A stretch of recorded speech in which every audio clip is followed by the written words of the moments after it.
Welcome once again to Lehto's Law. Here's Steve Lehto. Had several people send me this story, and the headline makes it sound, I think, a little different than what actually probably happened, but there is some confusion because the original story happened in Russia. And so it gets reported in America, and some of the original stories apparently were in Russian, meaning they had to be translated, so there might be something lost in translation as well. But the headline is, chess playing robot breaks finger of 7-year-old boy during match. So it sounds like the 7-year-old boy is playing a computer, a robot, and the robot reaches across the board and breaks his finger. And now, the kid did get his finger broken apparently, but whether or not the robot did it intentionally, assuming robots can do things intentionally, that's the big question. So Des Beeler wrote this for the Washington Post. It's not widely reported, but a chess-playing robot broke the finger of a 7-year-old boy who was competing against it during a recent tournament in Moscow. According to officials from the Moscow Chess Federation, the child continued his participation in the event after his finger was placed in a plaster cast. So the kid is a fighter. He got his finger broken by the robot, went, got medical attention, came right back in and started playing chess again. Officials, in comments to a pair of state news agencies, translated from Russian, appeared to place at least some of the blame for the incident on the boy. The child made a move, and after that, we need to give time for the robot to answer, that is, respond. But the boy hurried, and the robot grabbed him. Now, that's the part that's confusing. Did the robot grab him on purpose, or was the robot doing something that caused the kid's finger to get tangled up in there? And that's Sergei Lazarev, president of the Moscow Chess Federation, speaking to TASS, the news agency. And he said, we've got nothing to do with the robot. Robot's not us. We're not the robot. The robot is simply something owned by somebody else. We brought it in for the demonstration. So the robot broke the child's finger. This, of course, is bad, Lazarev said. The robot was rented by us. It's been exhibited in many places for a long time with specialists. And the picture I saw made it look like the robot was basically an arm that could move. And obviously, it's been programmed to move chess pieces. And so chess pieces, about yay high, stand on a board. And so it's got kind of like fingers, and it reaches over, it picks a piece up and moves it. And obviously, it's been programmed to move the pieces in a good way regarding its chess strategy. And therefore, it also can, in some way, know where the pieces are on the board. Now, I'm not sure exactly how that works, but you can imagine that's not that difficult to do. And if you're interested in chess history, look up The Turk, T-U-R-K, The Turk.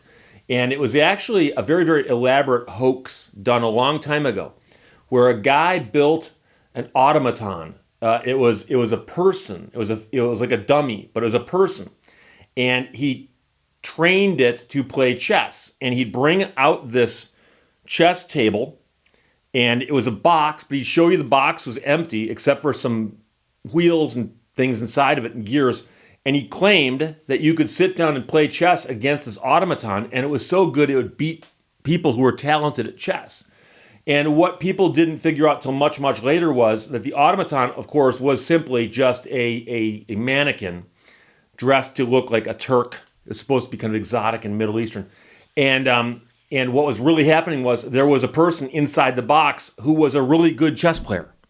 And the guy had it set up to when a piece got moved on the board by either person, the person inside the box could see what the move was and then make the counter move by having the Turk use his hand to move the pieces.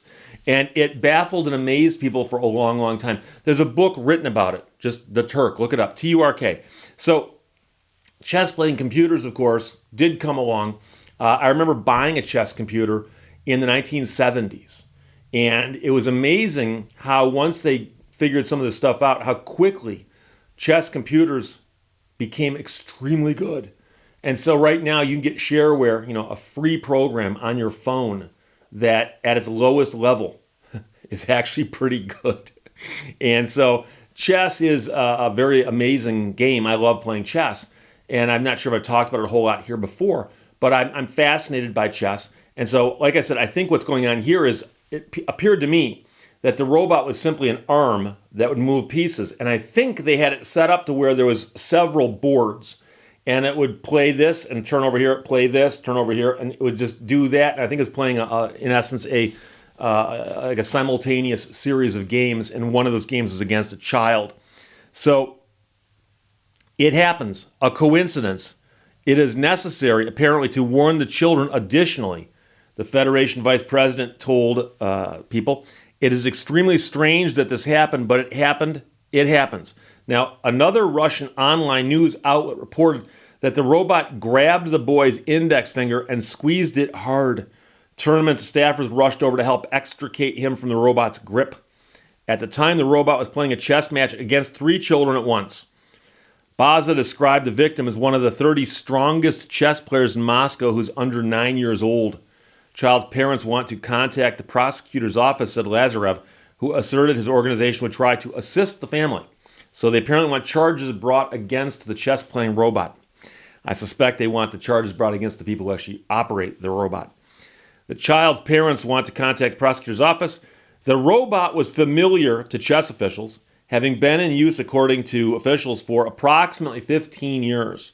He added that to his recollection as the first time anything like this had happened. I hope so.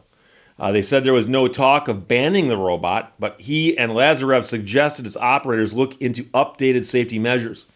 It will be necessary to analyze why this happened, one of them said. The robot has a very talented inventor. It may be necessary to install an additional protection system. So I suspect what happened was the robot knows where the pieces are on the board, and they can make robots be very, very precise in how they move. And so if the robot is reaching for a piece, if it doesn't have sensors to tell it that there's something between it and the piece, it might wind up contacting whatever you put between it and the piece. So in chess, you may not know this, but they're very specific about how you touch the pieces during the game. So we've all played chess, and you got the one guy who moves the piece and puts his finger on the pieces. I haven't let go of the piece yet in the argument.